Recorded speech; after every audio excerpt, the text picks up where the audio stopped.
bien-aimé, quand le vent la vient, il terrifie. C'est pas la peine de dire à l'autre, mais pourquoi la personne aime faire ça? Oui, parce que quand le vent souffle, il souffle de tous les côtés, ça fait bouger les gens. Amen. Et quand le feu vient, ça brûle en toi, ça brûle en toi, ça brûle en toi, ça brûle en toi. La personne peut sauter, la personne peut courir, la personne peut crier, le feu brûle. Alléluia. C'est ça. Vous qui aimez être témoin des autres, quand l'Esprit de Dieu descend, vous êtes d'abord en train de regarder les autres. Ne viens pas regarder l'autre ce matin. Tu ne sais pas si c'est le vent, si c'est le feu, si c'est quoi qui brûle en lui. Mais ça va brûler, ça va brûler. Vérité. Alléluia. Amen. Amen. Amen. Prenons Malachie 3:2. Il dit quoi?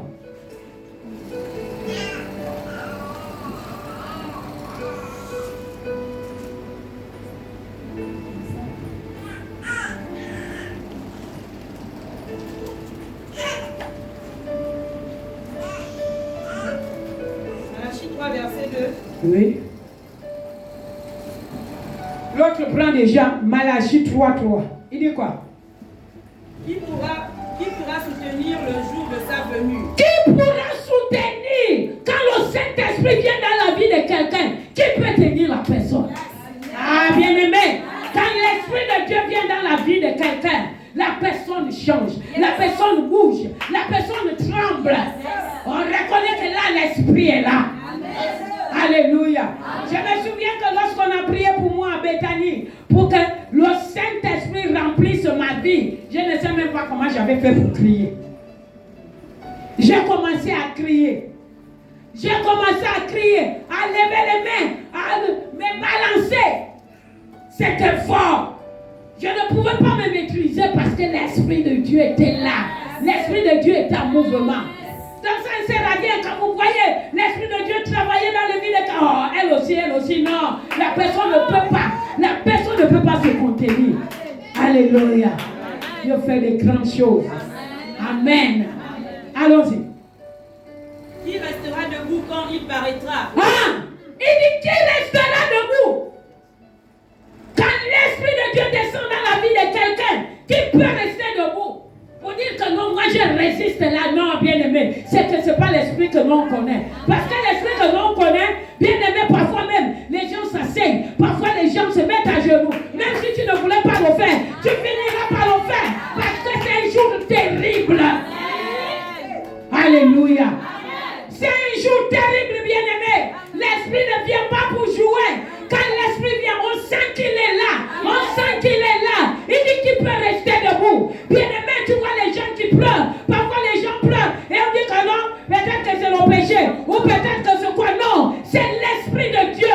Quand l'Esprit de Dieu, quand il est en mouvement dans le corps de quelqu'un, il bouleverse ta vie. Alléluia. Alléluia. Donnez les vraies acclamations au Saint-Esprit. Il dit qu'il peut rester debout. Quand vous voyez les gens, même enlever le rythme de nez, il ne peut plus. Parce que l'Esprit est là. L'Esprit est là. Là, vous voyez les gens, ils sont obligés de crier. Vous attendez, oh Jésus, oh Dieu. Il faut savoir que l'Esprit est là. Ce n'est pas un problème de péché, mais c'est le problème de l'Esprit de Dieu. Alléluia. Quand il descend dans la vie de quelqu'un, les gens que vous voyez debout, toujours en train de regarder les autres, l'Esprit n'est pas descendu. Ils n'ont pas invité l'Esprit de Dieu à descendre. Parce que quand l'Esprit de Dieu descend, il dit que tu peux rester dehors, sois béni, femme de Dieu. Sois béni. Alléluia. Je ne sais pas, tu regardes l'autre. Oh. Mais comment? Cherche la Bible, dit aspirez. Aspirez aux dons les meilleurs. L'autre a l'esprit, tu dis cette première aussi de ma vie. Je suis fatigué de me moquer de l'autre vie. Ferme les yeux. Vérité. Il dit qui peut. Très bien. Qui peut. Qui peut rester debout. Bien-aimé, même le plus grand homme de Dieu, dans la nation, dans le monde, quand l'esprit descend, même s'il a une veste de millions, il fléchit ses genoux. Il s'allonge, il ne sait même plus que l'endroit là est sale. Parce qu'il dit qu'il peut rester debout. Qu'il peut rester debout. Alléluia. Amen. Dis Seigneur, sois la bienvenue dans ma vie. Tu vas encore ajouter quelque chose de meilleur ce matin. En moi.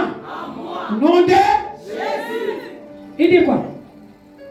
Car il sera comme le feu du fondeur. Il dit car il sera comme le feu du fondeur. Bien-aimé, le feu brûle. Ça chauffe. C'est pourquoi vous voyez pas les gens.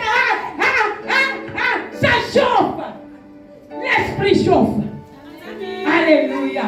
Parce qu'il vient détruire tout ce qui est normal, tout ce qui est mauvais, tout ce qui n'a que lui-même il n'a pas mis dans ton corps. Alors il vient les chasser, il vient les brûler pour qu'on n'entende plus parler d'eux. C'est ça la Pentecôte. Et quand c'est descendu dans la vie des disciples, non, les disciples ne pouvaient plus. Les disciples, ils étaient à la chambre haute, mais ils étaient appelés maintenant à sortir de la chambre haute. Et qui avaient l'habitude de prier en cachette, mais là, quelque chose s'est passé. Je déclare que ça se passe dans ta vie. Au nom de Amen. Allons-y. Au verset, l'autre. Malachie. Malachie 3:3. Ça dit quoi? Malachie 3:3. Il s'assiera, fondra et purifiera l'argent. Alléluia. Dis mon cœur sera purifié ce matin. Mon cœur sera lavé ce matin. Par le feu du Saint-Esprit. Amen. Voilà c'est le rôle du feu. Il vient purifier. Il dit comme un feu. Et il vient là. Quand il met le feu, alors il commence à brûler. Il coupe ce qui n'est pas de lui pour mettre dehors. Le Saint-Esprit, ce n'est pas seulement pour donner le parler en langue. C'est un signe. Mais il ne vient pas seulement pour ça. Pour vous qui avez reçu le parler en langue déjà, non. Le Saint-Esprit va faire beaucoup de choses. Alléluia. Amen. Pour les nouvelles personnes qui n'ont pas encore reçu, le Seigneur va les mettre. Mais pour vous, il va faire un nettoyage total. Alléluia. Il va laver le cœur. Même si tu étais sale, même si tu étais impur, sois béni. Au nom de Jésus. Même si tu avais un cœur comme quoi, même si on te traitait de mauvais, même si tu étais comme la femme prostituée, Dieu va te rendre pur. Il va te rendre pur. Voilà. C'est ça la Pentecôte. Allons-y. Prenons notre verset. Troisième point. 3. Il dit quoi? Acte des apôtres. Les langues. Oui? Allons-y. Acte 2, verset 3. Des langues semblables à des langues de feu leur apparurent. Oui. Séparées les unes des autres. Et se posèrent sur chacun d'eux. Oui. Et ils furent tous remplis du Saint-Esprit. Et se mirent à parler en d'autres langues. Et se mirent à parler en d'autres langues. Quand l'Esprit de Dieu descend dans ta vie, tu te mets à parler en d'autres langues. Amen. Automatiquement, tu te mets à parler en d'autres langues. Quand l'Esprit de Dieu descend dans ta vie. Allons-y, termine d'abord. Et se mirent à parler en d'autres langues, selon que l'Esprit leur donnait de s'exprimer. Selon que l'Esprit leur donnait de s'exprimer. Bien-aimé, le troisième point, quand l'Esprit de Dieu descend dans la vie de quelqu'un, c'est que tu parles en d'autres langues. Ça veut simplement dire, en dehors d'autres langues, ça veut dire que tu as une nouvelle façon de prêcher. Tu as une nouvelle façon d'entendre. Tu as une nouvelle façon de faire. Tu as la capacité surnaturelle à te lever et d'aller annoncer la bonne nouvelle. La Bible dit que les disciples qui étaient à la chambre haute, qui avaient l'habitude de prier doucement, de peur qu'on ne vienne les chercher dans la chambre haute, alors ils priaient en secret. Mais lorsque l'Esprit de Dieu est descendu, la puissance du Très-Haut, la puissance du Saint-Esprit est venue dans la vie. Alors à partir de ce moment, ils se sont mis à parler. Et quand ils parlaient, les autres entendaient ce qu'ils disaient. Alléluia. Si tu es serviteur serviteur de Dieu, tu es servante de Dieu, personne n'entend ce que tu dis, ça veut dire que l'Esprit de Dieu n'est pas encore descendu dans ta vie.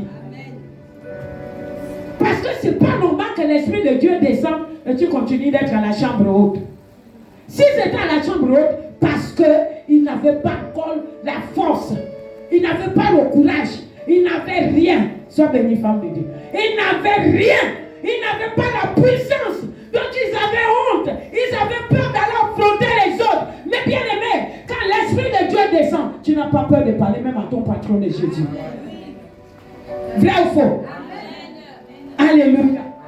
Il y a les autres qui disent je ne peux pas, je ne peux pas. Bien aimé, même les grands, même quand l'Esprit de Dieu descend, il lui ouvre la bouche vide. Parle de moi, parle de moi, parle de Jésus, parle de Jésus. Parce que ça vient rendre témoignage du Seigneur. Ce n'est pas normal. Quand l'Esprit de Dieu descend dans ta vie, tu témoignes de Jésus. Tu témoignes de ce que Dieu a fait pour toi. Tu témoignes devant les autres. Tu ne restes pas bouche bée pour dire que j'ai les dons. Pour rappeler seulement quand tu es avec les mondains, tu te comportes comme Pierre se comportait avant. Quand tu es avec les mondains, tu es mondain. Quand tu as le verset de base de tous les chrétiens qui ne veulent rien faire, c'est que non, l'apôtre a dit que quand il était avec les mondains, il est mondain. Nous ne sommes pas de ce monde. Nous sommes venus glorifier Jésus. Nous sommes les ambassadeurs du Très-Haut. Nous faisons la publicité de notre royaume. Nous parlons de notre Père. Nous parlons de notre pays. Nous voulons que beaucoup de gens viennent dans notre pays. Quand tu vas ouvrir ta bouche et vanter les mérites de Dieu. Alléluia. Les disciples à la chambre haute. Quand ils étaient à la chambre haute, la Bible dit que quand l'esprit, quand les langues sont descendues, il parlait la langue des anges, il parlait aussi à l'autre langue. Les autres pouvaient les écouter. Oh! Écoutons. Il dit quoi? Continue, la suite. Or, il y avait en séjour à Jérusalem des Juifs, hommes pieux, de toutes les nations qui sont sous le ciel. Au bruit qui eut lieu, la multitude accourut. Bien-aimé, quand tu reçois le don de parler selon l'esprit, bien-aimé, tu ne te caches pas dans les maisons. Amen. Tu ne te caches pas dans ton lieu de travail. Tu as même honte de témoigner de Christ. Dis que celui qui a encore honte, il a la chambre haute. Alléluia. Celui qui ne peut pas parler de Jésus, il est à la chambre haute. Il attend la puissance. Mais ce matin, la puissance que Dieu te donnera ce matin, c'est pour que tu aies la liberté en tout lieu, en tout temps. Tu vas proclamer publiquement Jésus. Tu n'auras pas honte de dire que moi je sers Jésus. Même quand on parle mal des pasteurs, toi aussi tu es le premier à dire ah c'est pas bien, bien aimé. Tu es un homme comme le pasteur. Demain tu pourras trébucher, on parlera toujours mal de toi. Ne dites pas bon parce que non, ce n'est pas bon. Demain ça peut être ton tour. Ne participez pas dans les discussions inutiles. Oh non, moi j'ai vu, les pasteurs, moi j'ai vu. Quel pasteur? Vous pensez que vous êtes infaillible à ça? Mais la Bible dit, quand ils ont reçu la mission, le mandat de Dieu, ils se sont levés pour aller proclamer l'évangile. Ils n'étaient plus enfermés. L'apôtre Paul même, quand il les attrapait, parce qu'il proclamait l'évangile, il ne se cachait plus dans les chambres hautes. Ça ne leur disait rien qu'on les arrête. Et ils continuaient. Bien aimé, quand l'Esprit de Dieu descend dans ta vie, tu n'as pas peur des persécutions. Tu n'as pas peur de ce que les gens peuvent dire. Parce que tu sais que le Seigneur est avec toi. Alléluia. Est-ce que ce matin, tu peux demander à l'Esprit de Dieu de venir redonner nos ailes, de venir redonner l'élan, la force, le courage. Hier, tu pouvais prêcher l'évangile parce que l'Esprit de Dieu agissait dans ton corps. Mais aujourd'hui, tu as même du mal. Tu es fatigué. Tu as honte. Tu as peur. Même devant les autres, ça ne te dit rien. Bien-aimé, la Pentecôte est le point de départ de l'évangélisation. Quand on commence là, tu commences déjà à sauver les âmes. Alléluia. Ne reste plus bouche bée. Le point de départ qui a poussé les disciples à évangéliser, c'est quand la Pentecôte est venue. Quand le Seigneur partait, il a dit, ne quittez pas ce lieu. Ne quittez pas ce lieu. Jusqu'à ce que vous soyez revêtus. Est-ce que ce matin, tu veux que le Saint-Esprit te révèle de sa puissance, de sa présence? Mets-toi debout.